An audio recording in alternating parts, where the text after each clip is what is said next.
My name's Rachel Espinoza. I am an artist living in Tucson. I do mostly figurative acrylic painting, and I've been, doodling and drawing and stuff my whole life, but I only really learned how to do it well in the past 10 years, I think so.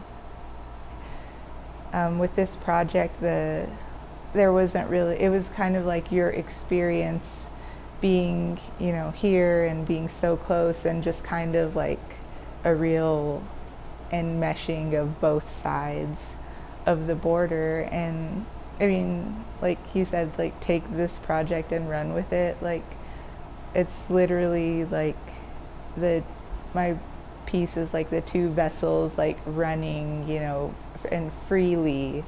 And that's like really a big theme that I enjoy working with, is just the freedom to make, anything, like anything you can imagine. I don't know, I really like painting the pottery. I like the shading. I love the color brown, and I like the silly faces, and I like the movement of the water.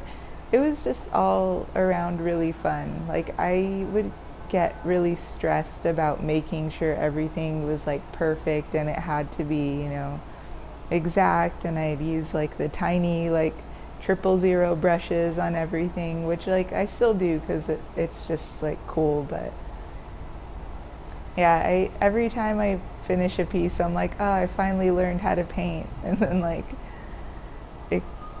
this one was a lot more liberating than the other ones. The other ones I would kind of torture myself a bit, which is kind of necessary, but I think I'm at a point where I kind of know how to paint now.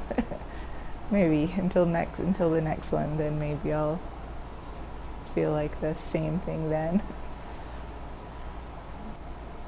The vessels, it's just, I mean, I made them human-esque because, I have little kids, so we've read the book, How Full Is Your Bucket? About, making sure you take care of yourself and do all the things to fulfill yourself. And meeting the potters, when I did an internship at the Arizona State Museum, they were talking about firing pots with new clay and how they explode and they break. And I was just like, how can you deal with that? How can you deal with spending so much time and all this work, and then you fire it and it breaks? And they were just like, well, you just use the pieces again, and then you make something better, you make something stronger, you experiment. And I just really like that idea. It was just every day, just going through life, you're rebuilding yourself.